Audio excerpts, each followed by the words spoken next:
Welcome to the Human Capital Innovations Podcast, your go-to source for personal, professional, and organizational growth and development. We hope you tune in often for all things people management, organizational development and change, organizational leadership, and social impact related. Maximize your personal and organizational potential with Human Capital Innovations Podcast.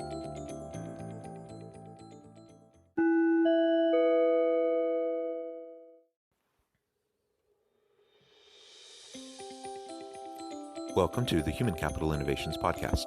In this HCI podcast episode, I welcome in the new year by sharing and discussing the article from digitalhrtech.com titled Top 10 HR Trends for 2021 and Beyond.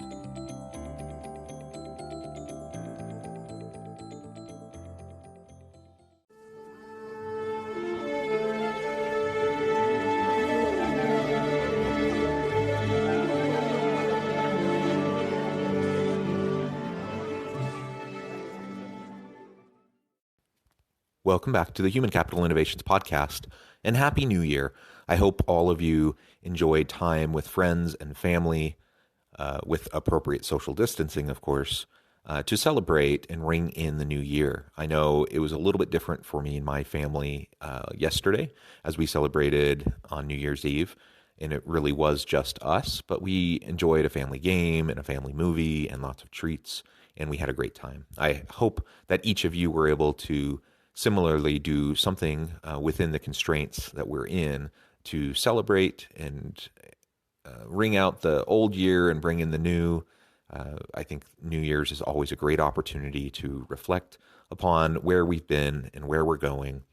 And whether you are one to make New Year's resolutions or not, I think it's good to reflect and to prepare for the upcoming year. Today, I just wanted to ring in the new year by sharing and discussing the article from digitalhrtech.com titled Top 10 HR Trends for 2021 and Beyond. 2020 has been a year unlike any other. COVID-19 has forever left its mark on the way we live and work. Though at the time of publishing of this article, we are still living through the pandemic, we need to start preparing for a post-COVID world. In this article, in the corresponding video, they reflect on 10 HR trends that we can expect to see in 2021 and beyond. Though some of the trends have been ongoing for a while now and have simply been accelerated by the year's developments, many are the inevitable result of drastic changes that organizations have had to go through and in some cases are still facing. The 10 HR trends that will be discussed in this episode and are discussed in this article and the corresponding video audio, which I'll be commenting on, are number 1, home as the new office. Number 2, rethinking HR. Number 3, reinventing the employee experience. Number 4, perennials. Number 5, learning as a driver of business success. Number 6, HR in the driver's seat. Number 7, effortless shared services. Number 8, creating room for personalization. Number 9, acing analytics. And number 10, purpose-driven organizations. I agree wholeheartedly with this list. I think it is very insightful, and I look forward to sharing some of my thoughts in relation to what is shared in the video clips that I will be presenting to you here in just a moment. Thank you for joining me, and I'll catch you on the flip side of this first clip. Top 10 HR Trends for 2021. Hi there, and welcome to this HR Trends video. At the Academy to Innovate HR, we interact on a daily basis with hundreds of HR professionals. Based on our interactions, we have created our top 10 HR trends for 2021. Some of these trends are the inevitable result of drastic changes that organizations had to go through during the pandemic. Others are more long-term developments in the HR space.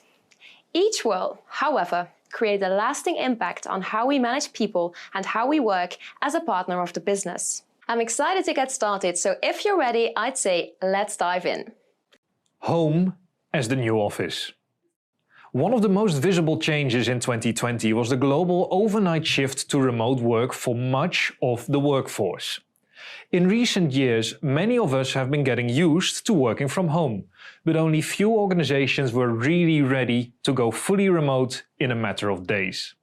We believe that working from home or anywhere else once social distance measures are lifted will remain an important part of how we work.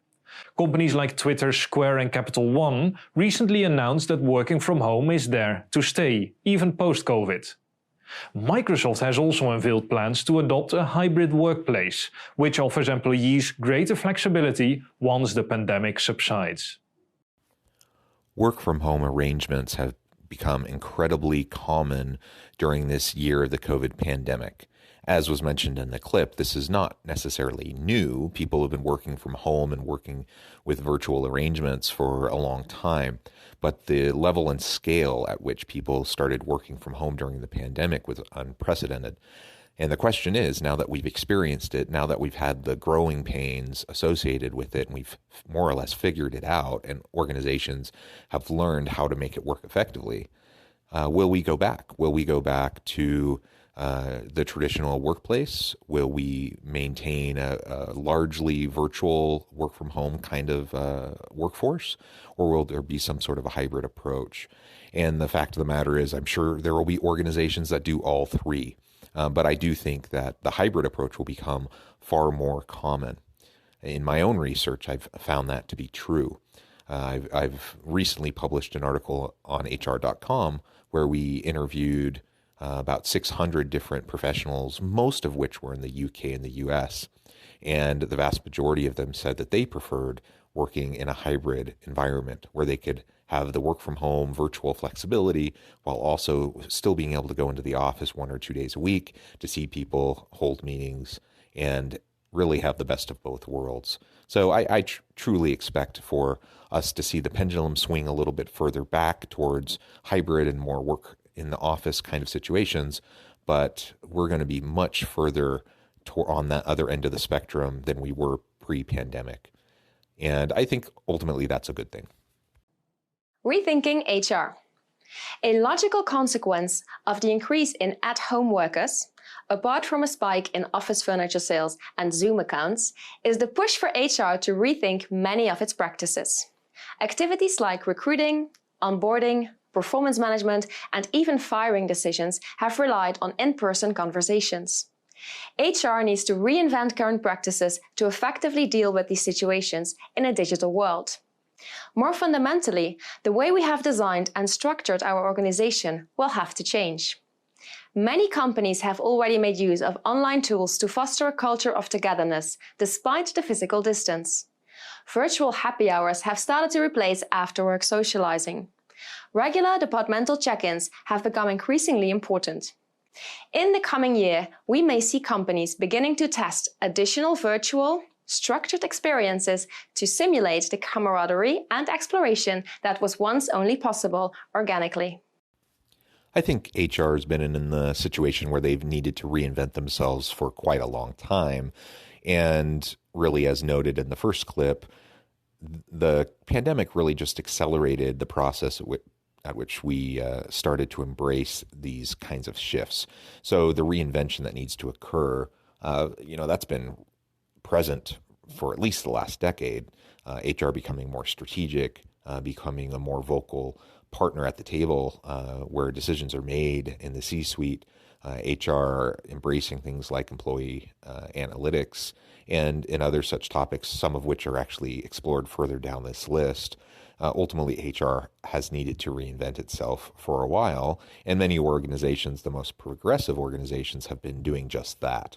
But this pandemic has put us in a situation where we're forced to just rethink how we handle things and challenge our old assumptions. And I mean, some of it's just like really basic day-to-day tactical things that we have to figure out. How do I fire someone if I'm not with them face to face? How do I do performance reviews? How do I have feedback and coaching discussions? And can we do that just as effectively in a virtual Zoom meeting as we could if we're in the office together? These are all the types of conversations that we need to be having and thinking strategically about how to do these things effectively and to track how things are going. So actually have some objectives on the forefront and then assess and see what's working, what's not working. That's what HR needs to do. Reinvent itself, make sure it's relevant, and embrace the opportunity that is in place right now to become an even more impactful part of the business. Reinventing the employee experience. The differences between joining an organization pre-COVID and during COVID are huge. You have remote interviews, at-home assessments, virtual get-to-know meetings, and no informal coffee or smoke breaks that help people connect. HR will have to redesign the employee journey and measure the virtual employee experience. Elements like work-life balance, well-being, connection, and collaboration will be crucial both for employee satisfaction and for the optimization of business outcomes. Just as companies will continue experimenting with more informal ways of team building and socialization, we may also see more formalized online connections and partnerships being piloted at companies all over the world.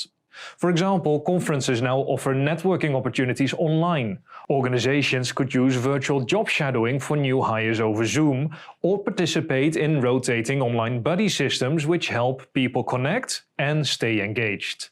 Such initiatives go a long way in reminding employees that they are not simply working in a vacuum, alone at the desk, but are part of a greater team.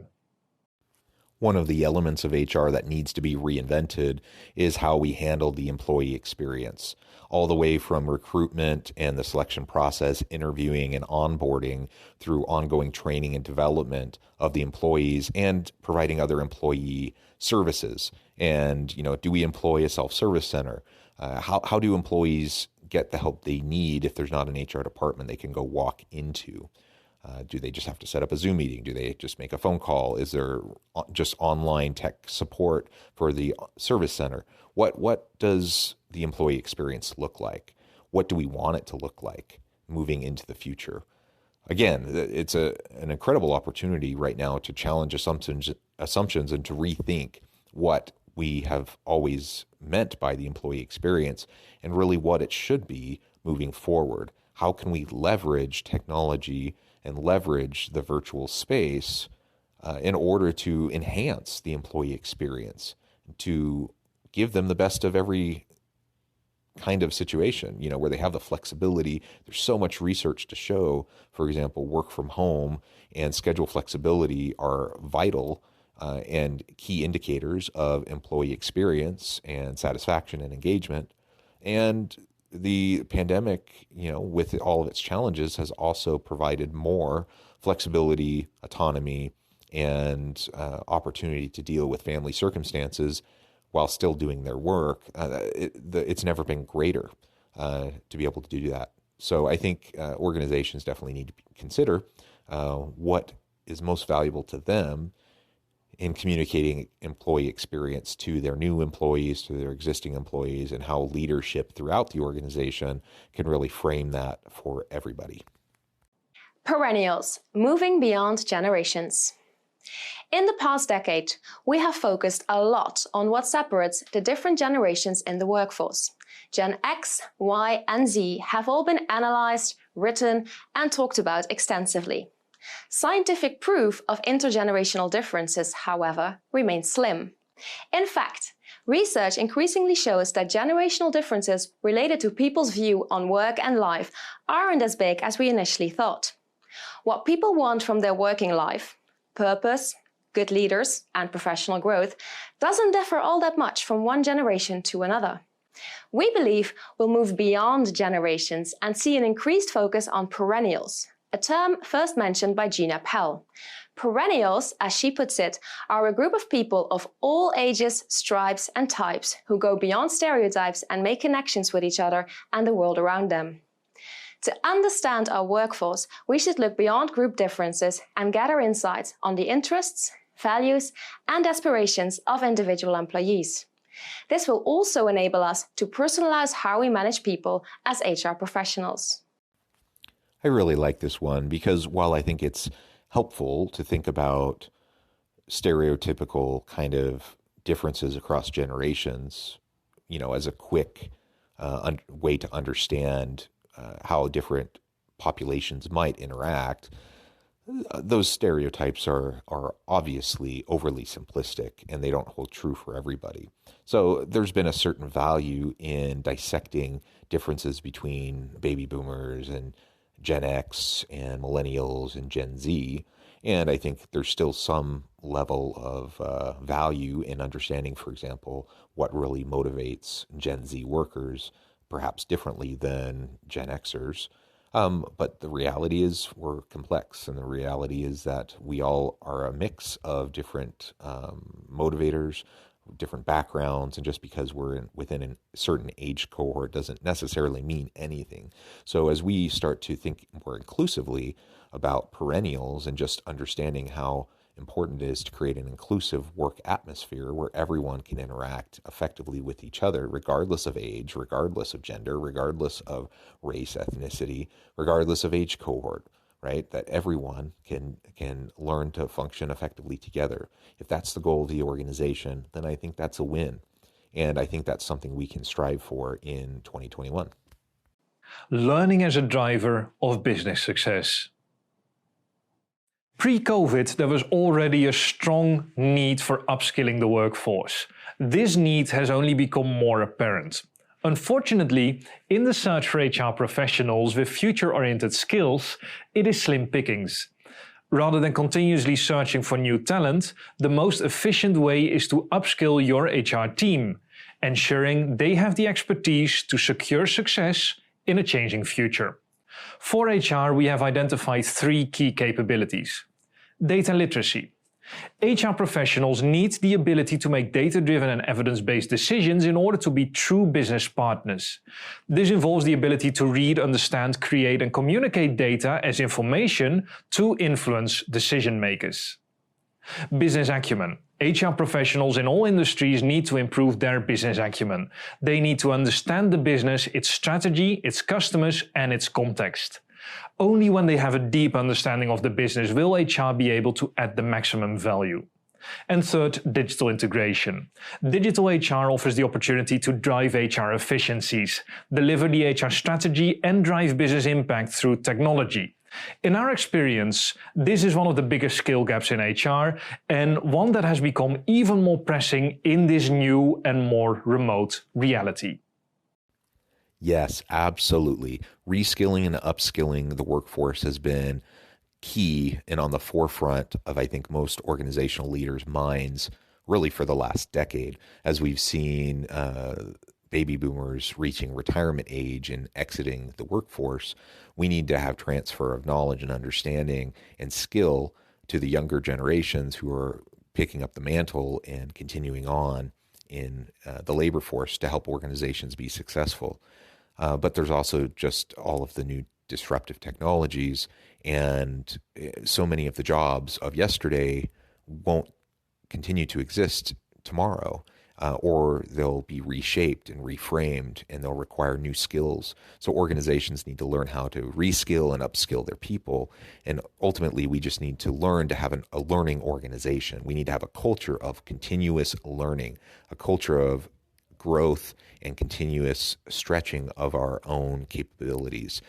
As we embrace a growth mindset within the organization and help everyone from the top leadership all the way down to the lowest level line employee on the bottom of the hierarchy, that everyone recognizes the need to coach and mentor each other, to help each other develop the skills, knowledge, ability, capabilities, and competencies necessary to be effective in the future of work.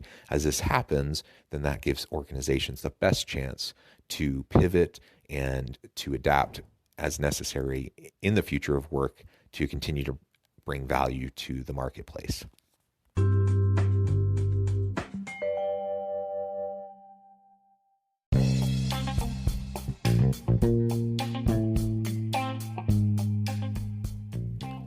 I'm excited to announce the publication of my new book from HCI Press, The Alchemy of Truly Remarkable Leadership: Ordinary, Everyday Actions That Produce Extraordinary Results.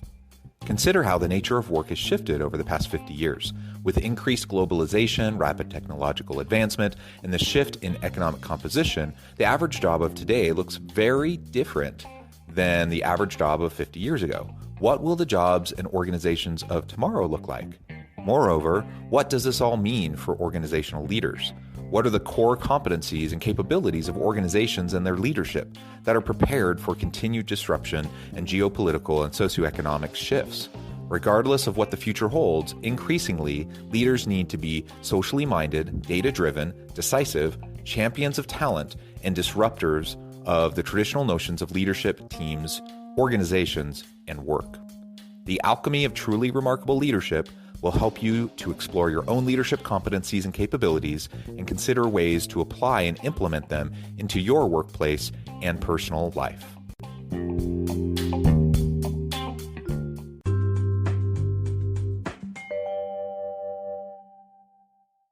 HR in the driver's seat. 2020 has not only seen a massive shift in the way businesses operate, it has also posed significant personal difficulty to workers all over the world. Employees are worried about their health and that of their loved ones, and tense about the security of their jobs, while leadership is worried about what should be communicated and how, while trying to head departments and model company values. In the midst of all this chaos, HR has been on the front line, facilitating employees, handling business requirements, managing concerns and questions of their employees, supporting them, and focusing on people's mental and emotional well-being. Being at the center of the crisis is a big responsibility for any HR department. In order to succeed in the driver's seat and maintain its newfound position into 2021, that means leading and accelerating the infamous digital transformation that's been an HR trend for years now.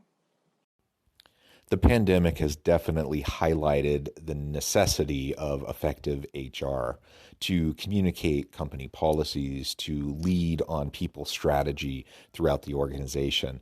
And so as we've considered the shifts to leveraging human capital that may have occurred in 2020 due to the pandemic, HR has been on the front lines to try to do that effectively, to pivot and communicate shifts in strategy from the top leadership down to every employee to help organizations foster a healthy environment where employees' well-being in all facets, all elements, from their mental and emotional well-being to their employee performance and the ability to continue to work effectively in teams even when they're working remotely.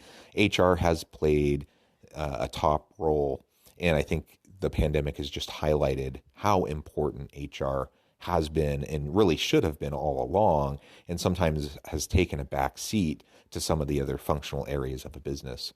But no longer. I think this has really demonstrated the importance, and hopefully HR leaders across the world and across organizations can step up to the challenge of really making sure that once things get past the pandemic, that HR doesn't lose ground in terms of the important role that it has been shown to take within organizations. Effortless shared services. Most of today's HR transformations focus on HR self-service departments. This trend has two sides. First, if your HR department still uses paperwork, it should be digitized. And second, if any of your HR work is repetitive, it should be automated. Both digitization and automation ensures that the HR professional maximizes efficiency. When I asked in early 2020 at a conference who was still using some form of pen and paper for their HR administration, many people raised their hands. Consider, for example, a supermarket chain that keeps paper records of its employees. Imagine in an industry that experiences such high turnover, how much time an HR professional wastes at both ends of the employee life cycle simply hunting through paperwork. Also, imagine the frustration and headaches that a lost contract, which is just a few pieces of paper, could cause. There is no better time to make the necessary transition to effortless shared services than today. When done properly, it will lead to a better employee experience and increased customization. Digital transformation throughout the organization is of increasing importance, and this certainly holds true for HR organizations and HR functions. We need to make sure that we're efficient, and anything that can be automated should be automated. Anything that can be digitized should be digitized. We are far past the point of doing paper forms for various aspects of HR functions. That needs to be digitized. We need to have self-help HR service centers where employees can largely do what they need to do for their benefits and their various aspects of their employee experience in relation to the key day-to-day HR features. There always needs to be people behind the technology, and so we can't forget how important it is to have good quality HR people to help when employees have questions and to interface with the technology to make sure that it's a user-friendly kind of an experience and a good process. But ultimately, digital transformation is not going to threaten HR, it's going to enhance it.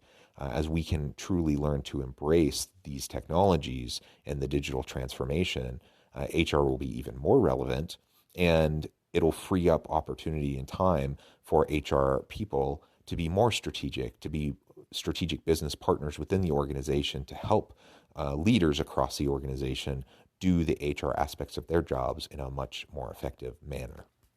Create room for personalization. The shift we've seen this year in the way many of us work inevitably leads to people creating their own optimal work environment. They arrange their workspace at home as they see fit, and they might work outside traditional office hours if that suits them better. When it comes to the actual work employees do, it seems natural that they'll want to make some adjustments there too. For example, in terms of tasks, skills, or purpose. This is where a concept such as job crafting comes in. We believe that giving employees room to take ownership of their role will be essential for job satisfaction and productivity in 2021 and beyond, boosting both employee success and that of their organization. It's all about personalization and customization. Really, it's just all about flexibility. I think about younger workers, millennial and Gen Z workers, for example. Now, again, I understand the need to get past stereotypes and labels, and people are more complex than this, but generally speaking, it's very, very clear that younger workers want more flexibility. The traditional 8 to 5 kind of work environment in a physical office space doesn't resonate with them. They want to work when it's convenient for them. And ultimately, it doesn't matter for organizations. If we can get past just kind of the tradition of the 8 to 5 work day and the 40-hour work week, and we can move more towards a meritorious type of a situation where we're really rewarding people for performance and production of content and material or whatever the job is. You know, it's about producing, not about putting in the time. If we can get to that point, then who cares whether they're at the physical office in the office building or they're at home? Who cares how their physical workspace is set up, whether it's at home or in the office building? Who cares whether they're working at 3 in the morning or 10 in the morning or 10 at night? Ultimately, flexibility is what it's all about. And organizations need to learn how to embrace this personalization element. And just, it provides so much accommodation to families. It helps solve problems in terms of gender inequities. It really can provide so many solutions to organizations. And we've been moving in this direction already. And there's no reason why we can't continue to embrace this and just make this happen for our employees in 2021. Acing analytics. Analytics is one of those oft-repeated topics that we've seen on HR trends lists over the last few years. Although people analytics is gaining a solid foothold in many organizations, the impact of their findings is often still lacking. We have 3 recommendations for organizations looking to ace analytics. First, measure data that matters. Although HR tracks a lot of data, often there is a gap in the areas that add the most value. A key concern for CEOs, for example, is leadership. HR tracks very little data in that regard. Other examples include training and development and performance management. Tracking value-adding data related to key problem areas in the organization will create more return. Second, redesigning systems. The fact that we collect little data on key topics is indicative of a lack of strategic integration of our HR systems. We need to have systems in place for those areas that help drive the business. This can be a software-based point solution or can be inquired through regular surveys. If that is the case, they should be managed by a strategic HR survey management unit. Third, HRBP capabilities. The single point of failure in organizations is often not the people analytics team. It's often the HRBP who struggles to leverage data and people analytics insights to make change happen. HRBPs should be taught to read, understand and communicate data as information for this to be solved. By gathering and assessing data in this way, HR will be able to ace analytics and it will have its own place between the different HR centers of excellence. Yes, this is not a new one. This has been showing up on people's top HR trends lists for years, HR analytics, and really just doing it effectively. So while it's not new, they're absolutely right that most organizations still aren't doing this even remotely well.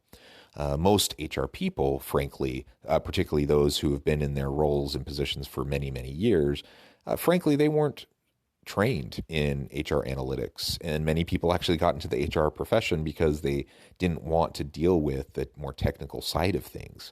And so but with the move towards more HR information systems and HR analytics to drive decision making, it's really important that organizations help their people reskill and upskill towards these HR analytics competencies. And we need to do a much better job within our organizations to make sure that we're leveraging performance analytics and various people analytics across different the range of different people experiences within the organization. We need to define what good performance looks like. We need to then measure it effectively, and then we need to make decisions based on those actual metrics. And that's not an easy thing to do. It certainly is challenging, so I don't want to minimize the challenge that people have been facing. But we know how important it is, and the best organizations are doing it better and better. And we all, I think, can learn to do it well. So I think this continues to be one of the top trending areas within HR, and necessarily all organizations need to embrace it. And so it's not just for the big organizations, it's for all the way down to mid-level organizations, to small startups, mom-pop shops. Everyone needs to learn how to embrace it. Purpose-driven organizations. As a result of the increase in at-home workers, many employers fear a flag in productivity and commitment as the trend continues. According to PwC, 79% of business leaders believe that purpose is the key to success here. Purpose-driven organizations bring their purpose to the core of their organization. This means that decisions, conversations, and behavior across all levels need to be integrated with that purpose. A great example is Barry Waymiller, a global supplier of manufacturing technology and services, led by Bob Chapman. The company's guiding principles of leadership are: we measure success by the way we touch the lives of others. From a people perspective, the company focuses on learning, listening, and empathy building, and they actively work to create a service mindset for their team members.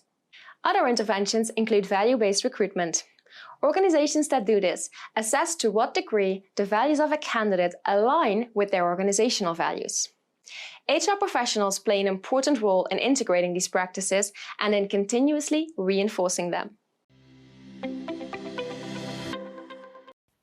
There is no question that purpose is super important. I've personally done a ton of research in this area, and many others have done really incredible and insightful research looking at the purpose-driven organization and how key it is to overall organizational success.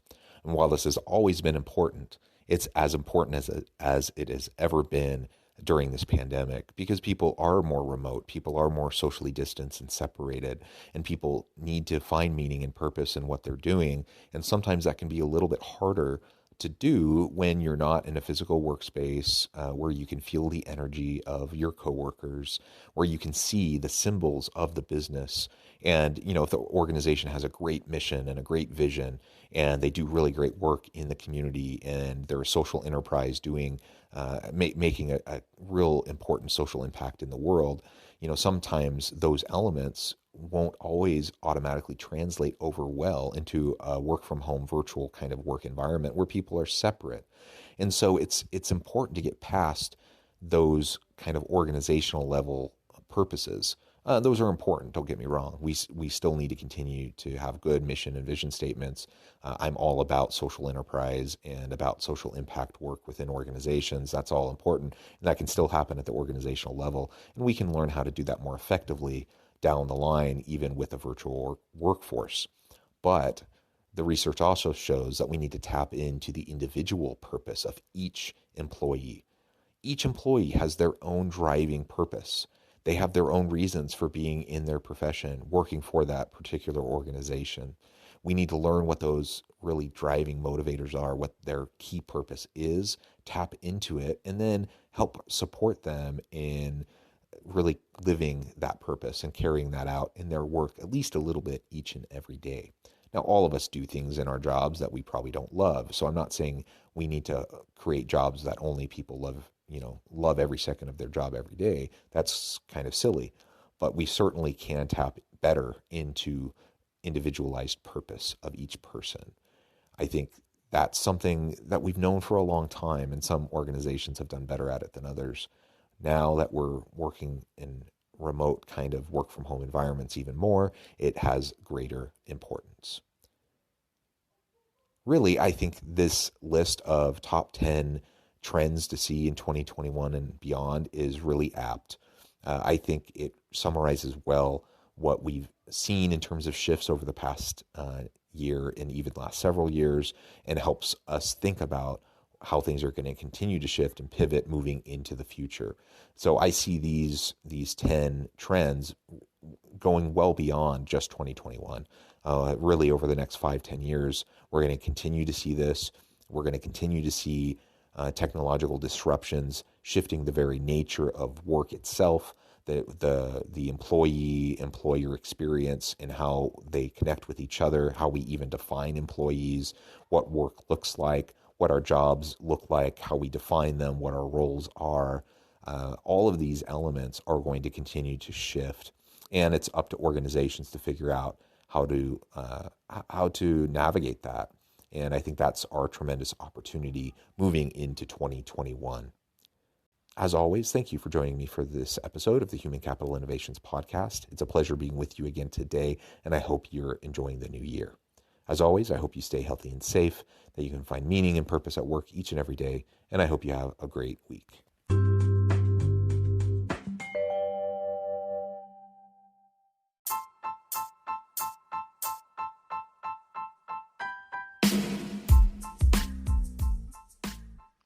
We are excited about the launch of HCI's new magazine, Human Capital Leadership. Human Capital Leadership is a free, interactive e-magazine designed to help individuals, leaders, and organizations find innovative approaches to maximize their human capital potential. We will be publishing issues quarterly in August, November, February, and May. Check out the first issue and let us know what you think.